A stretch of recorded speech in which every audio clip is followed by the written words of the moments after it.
ते 40 कोटी भारतीयाकरता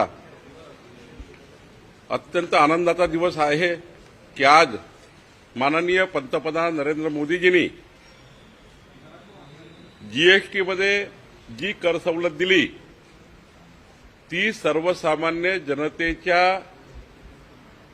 ज्या ज्या रोजच्या जीवनाच्या वस्तू आहे झोपून उठल्यापासून झोपतपर्यंत सर्वसामान्य आर्थिक दुर्बल व्यक्तीला ज्या वस्तू रोज वापरायला लागतात त्या वस्तूवर जीएसटी काही तर माफच करून टाकली आहे आणि आता काहीला तर 5% पर्यंत दिली आहे। त्यामुळे सर्वसाधारण व्यक्तीला जर ट्रॅक्टर आता बघितलं तर 70,000 रुपये कमी झालं। आपण कार बघितल्या त्या 80 हजारांनी या ठिकाणी कमी झाल्या।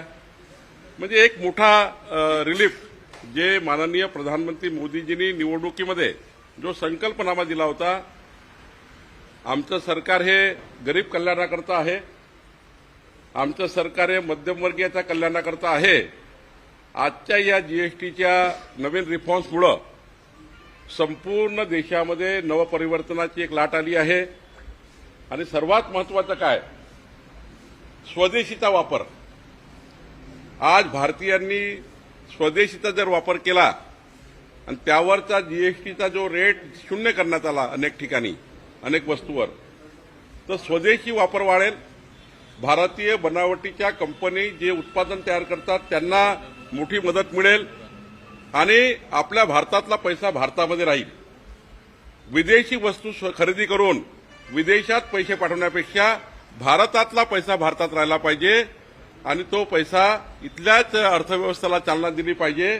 म्हणून या ठिकाणी स्वदेशीचा वापर हा अत्यंत महत्त्वाचा मूलमंत्र माननीय पंतप्रधान मोदीजींनी दिला आहे।